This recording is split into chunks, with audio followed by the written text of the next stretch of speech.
आतंकियों का सफाया करने के लिए इजराइल ने 72 घंटों में 6 मुस्लिम देशों में तबाही मचा दी।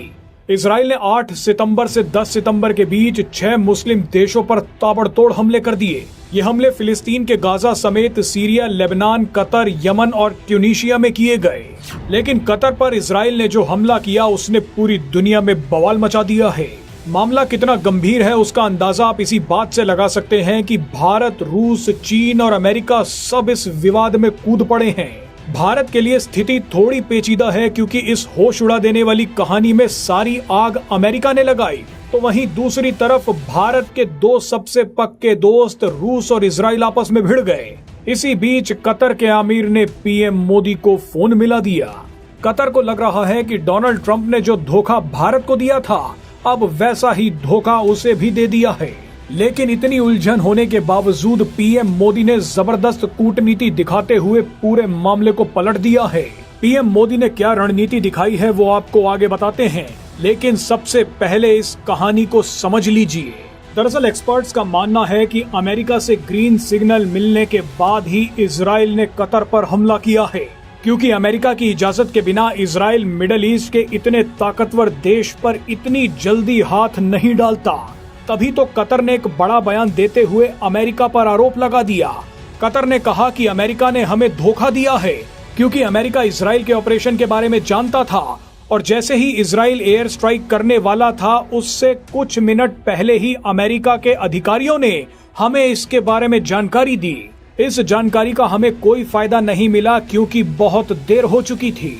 ऐसे में आपके मन में सवाल होगा कि कतर तो अमेरिका का सबसे मजबूत साथी है। कुछ महीनों पहले ही कतर ने डोनाल्ड ट्रंप को एक लग्जरी बोइंग 7478 जेट गिफ्ट किया था। इसके अलावा कतर ने अमेरिका के साथ $244 बिलियन की एक डील साइन की थी। कतर में तो अमेरिका का एयर बेस भी है। तो इतने मजबूत रिश्ते के बाद डोनाल्ड ट्रंप ने कतर को धोखा क्यों दिया?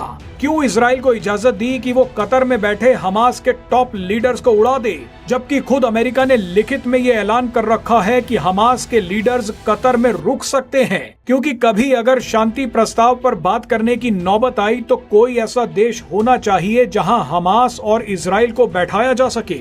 तो फिर अमेरिका और कतर के बीच क्या हो गया? इन सभी सवालों का जवाब रूस है। दरअसल मिडिल ईस्ट के देश अब अमेरिका की जगह एक नए पार्टनर की तलाश में हैं। मिडिल ईस्ट के देशों को इस वक्त भारत और रूस पर भरोसा है। भारत के 7 खाड़ी देश अगर हाथ मिलाते हैं तो इससे इजराइल और अमेरिका को ज्यादा दिक्कत नहीं होती, लेकिन जब खाड़ी देशों ने रूस से बातचीत शुरू कर दी तो अमेरिका भड़क गया। मिडिल ईस्ट के देश जैसे सऊदी अरब, संयुक्त अरब अमीरात और कतर जैसे देश अब रूस के साथ भी व्यापार करना चाहते हैं। वो पूरी तरह से अमेरिका पर निर्भर नहीं होना चाहते। हाल ही में संयुक्त अरब अमीरात के राष्ट्रपति शेख मोहम्मद बिन जायद अल नाहियान रूस पहुंच गए। कतर ने भी रूस से मिलने की इच्छा जताई। बस इसी बात से अमेरिका भड़क गया, और इतना भड़क गया कि कतर पर हमला करने आए इजरायली जहाजों में पेट्रोल भरने के लिए अमेरिका ने कतर में अपने एयरबेस का ही इस्तेमाल कर लिया। इस घटना से कतर इतना नाराज हो गया कि उसने रूस के विदेश मंत्री सरगेई लावरोव से मुलाकात कर ली। कई खाड़ी देशों ने रूस से संपर्क किया है। रूस के अलावा ये खाड़ी देश अब भारत के संपर्क में भी हैं। इजराइल का हमला होते ही कतर के आमिर ने पीएम मोदी को फोन मिला दिया और यहीं पर पीएम मोदी ने एक जबरदस्त कूटनीतिक दांव खेल दिया। दरअसल भारत के लगभग सभी खाड़ी देशों के साथ अच्छे रिश्ते हैं। हालांकि खाड़ी देश बीच बीच में भारत को ज्ञान देते रहते हैं, लेकिन फिर भी भारत की ऊर्जा जरूरतों के लिए खाड़ी देश महत्वपूर्ण है।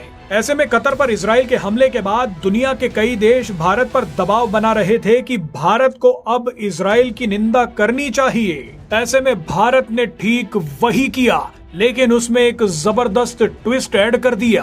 भारत ने कतर का साथ तो दिया, लेकिन इजराइल का साथ नहीं छोड़ा। पीएम मोदी ने कहा कि मैं कतर पर हुए हमले की निंदा करता हूँ, बातचीत और कूटनीति से मामले को सुलझाना चाहिए, लेकिन अपने इस बयान में पीएम मोदी ने इजराइल का नाम नहीं लिखा।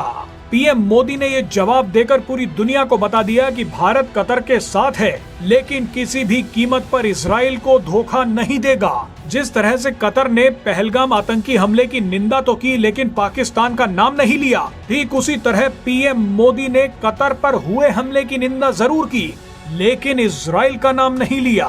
पीएम मोदी ने साफ कर दिया कि मैं कतर के साथ हूं, लेकिन इजराइल का हाथ किसी भी कीमत पर नहीं छोड़ूंगा।